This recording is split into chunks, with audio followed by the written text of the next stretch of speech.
Dear students, welcome to our educational channel mechanical Pandit. आज हम लोग बात करने जा रहे हैं एफिशिएंसी ऑफ स्क्रू जैक।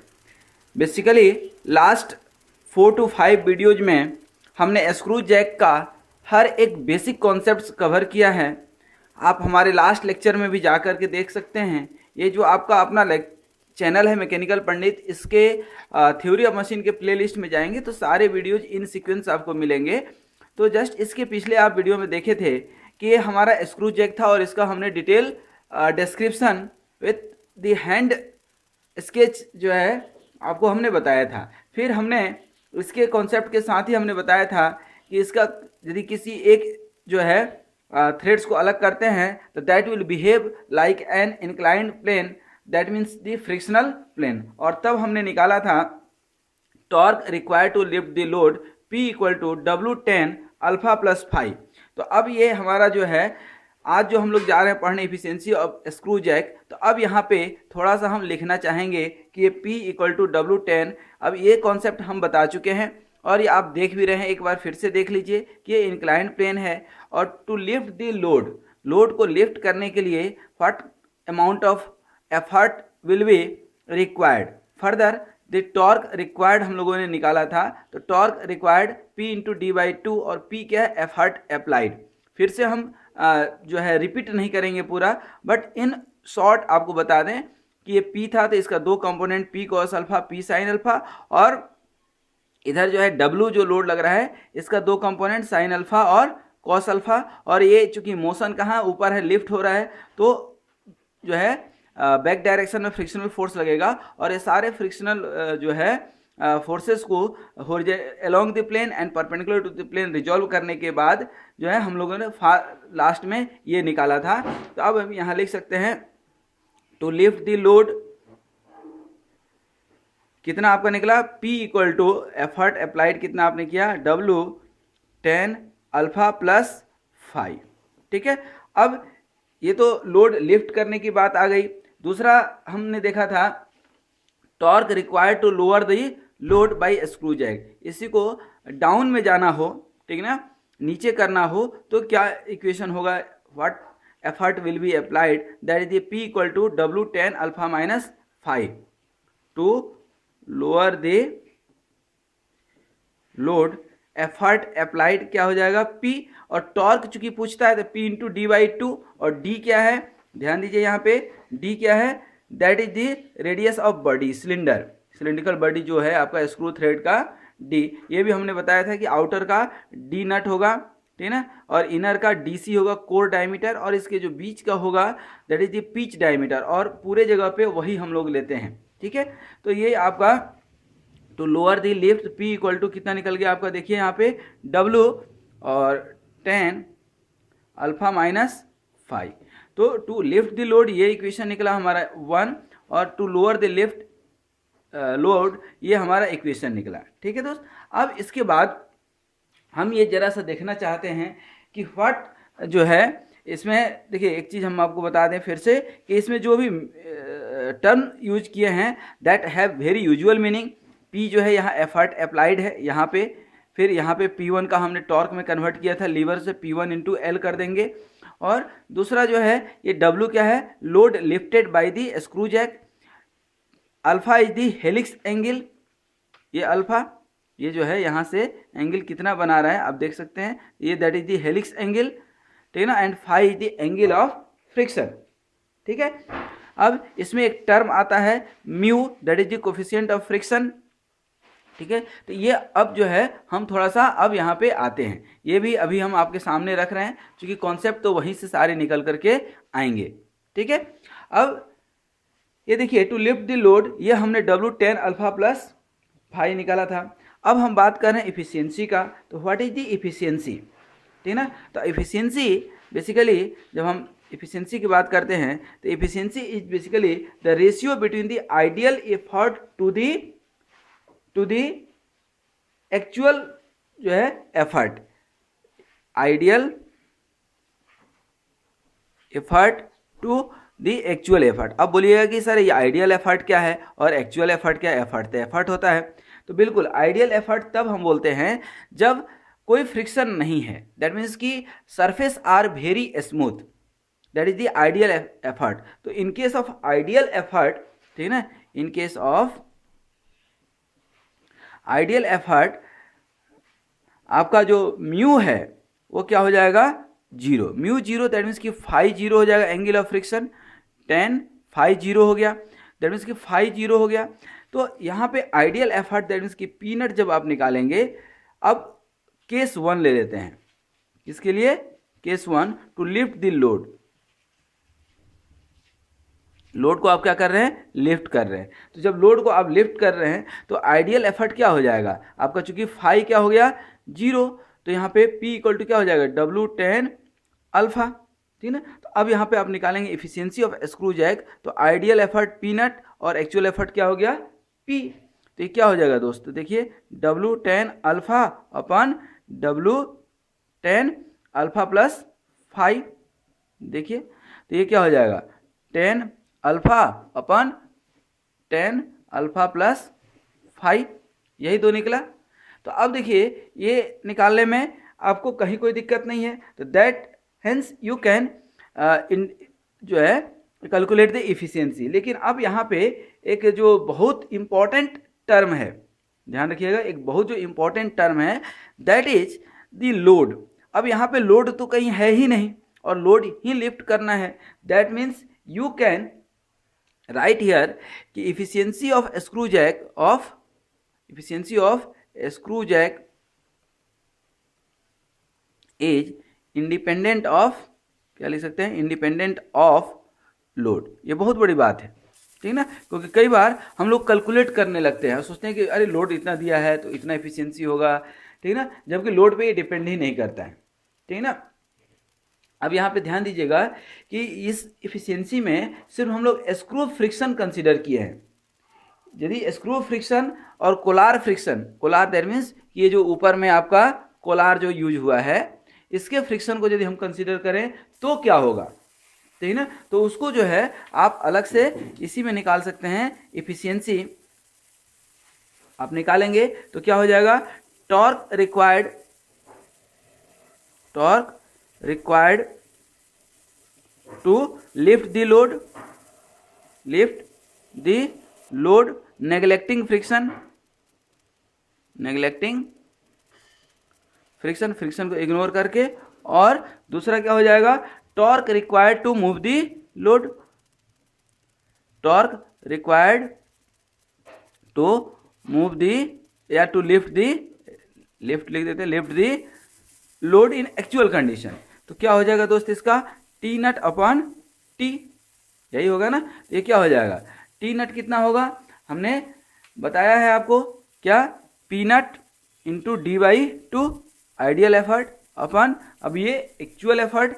अब इसमें आपने क्या लिया है, कंसीडर किया है कि कोलार भी कंसीडर है, ये कोलार जो है इसको आपने कंसीडर किया है। तो ये क्या हो जाएगा, टोटल टॉर्क, तो P into D by to तो होगा ही होगा, plus mu one W R, ठीक ना, वेयर म्यू क्या है आपका, म्यू वन क्या है, coefficient of friction between Kolar and this head, this जो है कोलार के बीच का जो फ्रिक्शन, कोफिशिएंट ऑफ फ्रिक्शन है, और आर जो है आपका क्या है, R1 plus R2 by two, that means internal और एक्सटर्नल रेडियस का एवरेज, ठीक है। तो इस तरह से आप क्या निकाल सकते हैं, efficiency of screw jack considering the collar friction, ठीक है। अब यहाँ इफिशियंसी जब आप निकालते हैं, ठीक है ना, तो अब एक दूसरा फार्मूला इसके ऊपर हमारा आता है। वह फार्मूला ये कहता है कि efficiency of screw jack can also be the ratio of mechanical advantage to the velocity ratio. अब ये थोड़ा सा ध्यान दीजिएगा, इफिशियंसी के you can also defined, second method हम कर देते हैं, सेकेंड मेथड से आप निकाल सकते हैं। एक तो ये निकल गया आपका, यहाँ तक कोई डाउट नहीं है। दूसरा मेथड ये कहता है कि efficiency is the ratio of mechanical advantage upon velocity ratio. अब बोलिएगा सर ये मैकेनिकल एडवांटेज क्या है, तो हमने इसका पूरा डिटेल आपको बताया है, फिर भी हम एक बार और बताना चाहेंगे, ठीक है ना। ये मैकेनिकल एडवांटेज क्या है, basically it is the ratio of load lifted to the effort applied at the end of lever. अब बोलिए at the end of lever, that means कि ये P1, ये दिख रहा है ना P1, तो P1 इंटू क्या हो जाएगा ये L। तो अब यहाँ पे मैकेनिकल एडवांटेज लिखिएगा तो ये W अपॉन क्या हो जाएगा P1, ठीक है। और P1 यहाँ पे लगा रहे हैं, और ये P जो है आपने कहाँ निकाला था, ये जो आपने कहीं भी लगाए होंगे P, जैसे ये आप लगाए हैं अभी, ये P कहाँ पे लगाए हैं, स्क्रू थ्रेड के एंड पे हम मानते हैं, ठीक है ना। लीवर का एंड ये नहीं है, स्क्रू थ्रेड का एंड है, ठीक है। तो यहाँ पे W अपन P1 निकालेंगे तो ये लोड लिफ्टेड अपन P1, अब P1 को इन टर्म्स ऑफ P जब लिखेंगे तो क्या लिखते हैं हम, PD अपन 2L।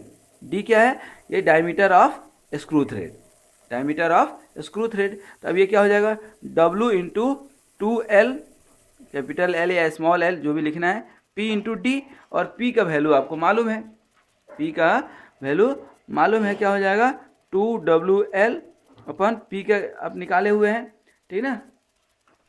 लोड जो है लिफ्ट करने के लिए हमने अभी लिखा भी था और फिर बता दें आपको, ये W10 अल्फा प्लस फाई होता है। तो यहाँ पे P इक्वल टू आप क्या ले सकते हैं, W10 alpha plus phi into diameter D। ये देखिए W और W कैंसिल हो रहा है, ये क्या हो जाएगा 2L अपन D 10 अल्फा प्लस फाई। ये अभी मैकेनिकल एडवांटेज निकला है, ठीक है। और अब हमें निकालना है क्या, वेलोसिटी रेशियो। तब इन दोनों का रेशियो करेंगे तो हमारा एफिशिएंसी ऑफ स्क्रू जैक निकलेगा, ठीक है। तो अब वेलोसिटी रेशियो क्या होता है, तो that means distance moved by the, मैं लिख भी देता हूं ताकि याद रहे, distance moved by the effort in one revolution effort, that means कि आपका ये P1 ध्यान रखिएगा। और यहाँ पे distance moved by the load, distance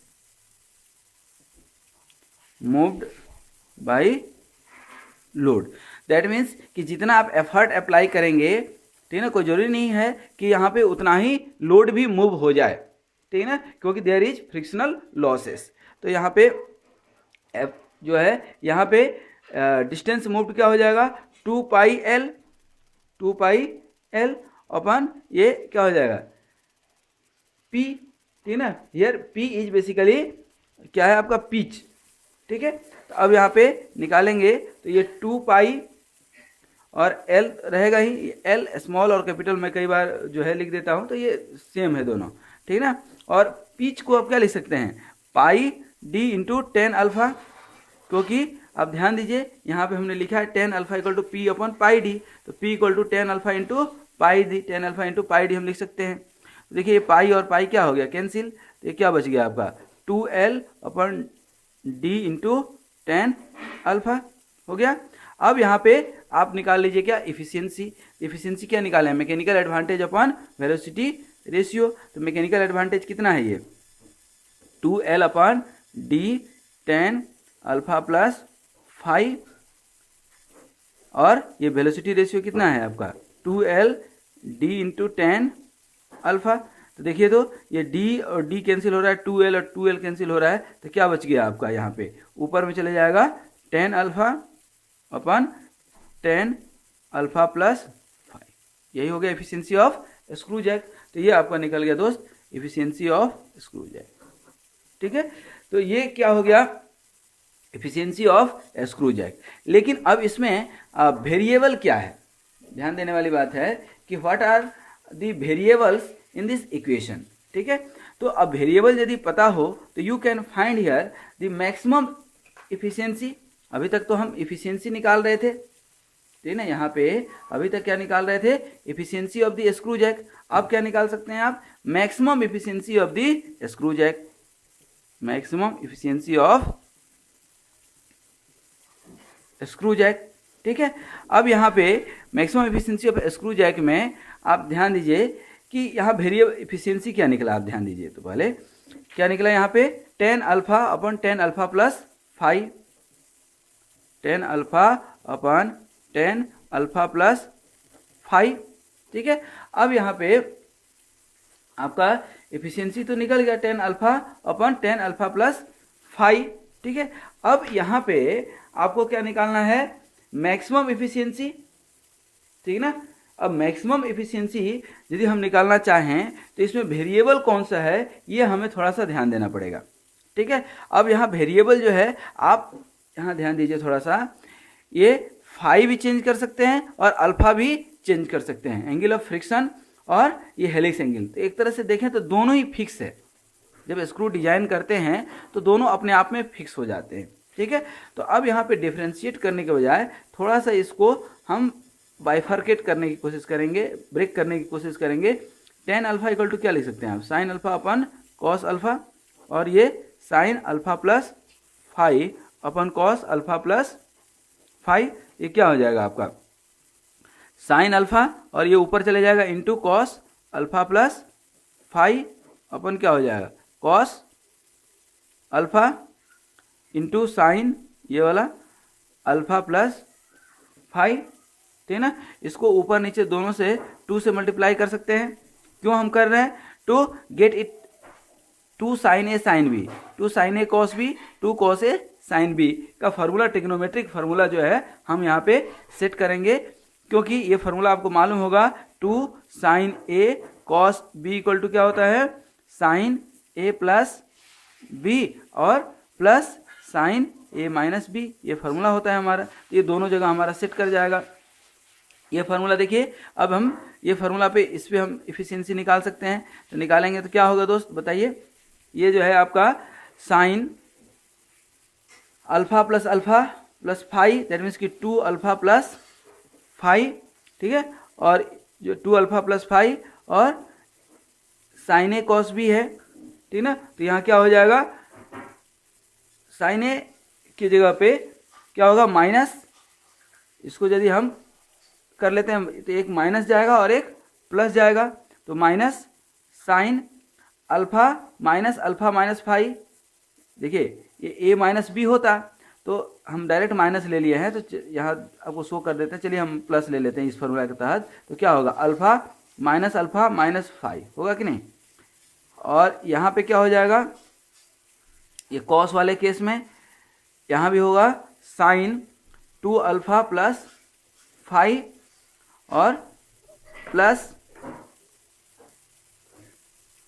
plus ये sine alpha plus phi minus alpha, क्योंकि साइन ए कॉस बी का फॉर्मूला है, तो साइन ए के यहाँ पे क्या हो जाएगा ये वाला होगा, और यहाँ इसमें अल्फा माइनस होगा। तो ये देखिए तो यहाँ पे ये साइन 2 अल्फा प्लस फाई और ये अल्फा कैंसिल होगा तो ये माइनस बचेगा, ये माइनस बाहर ले लिए साइन फाई, क्योंकि sine minus phi equal to minus sine phi होता है, और ये साइन 2 अल्फा प्लस फाई और प्लस साइन फाई, अल्फा और अल्फा यहाँ भी कैंसिल हो जाएगा।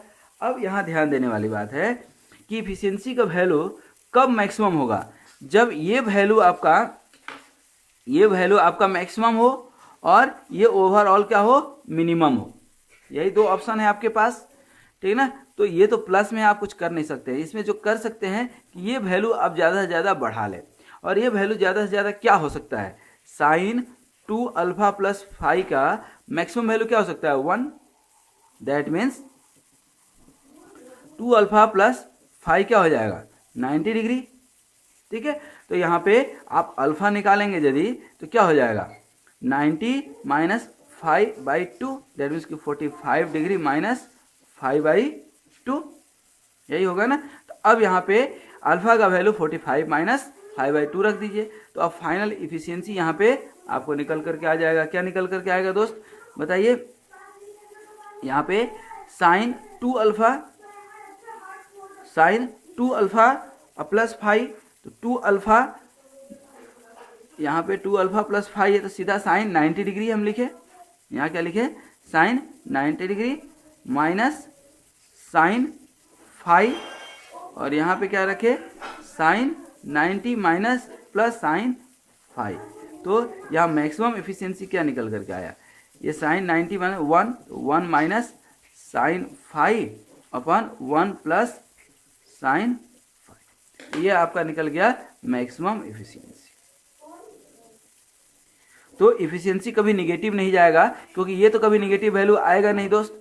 और ये जो है साइन फाई का मैक्सिमम वैल्यू तो 1 हो सकता है, दैट मीन्स की इफिशियंसी 0 हो सकता है, और फाई मतलब एंगल ऑफ फ्रिक्शन कभी 90 हो ही नहीं सकता है, ठीक ना।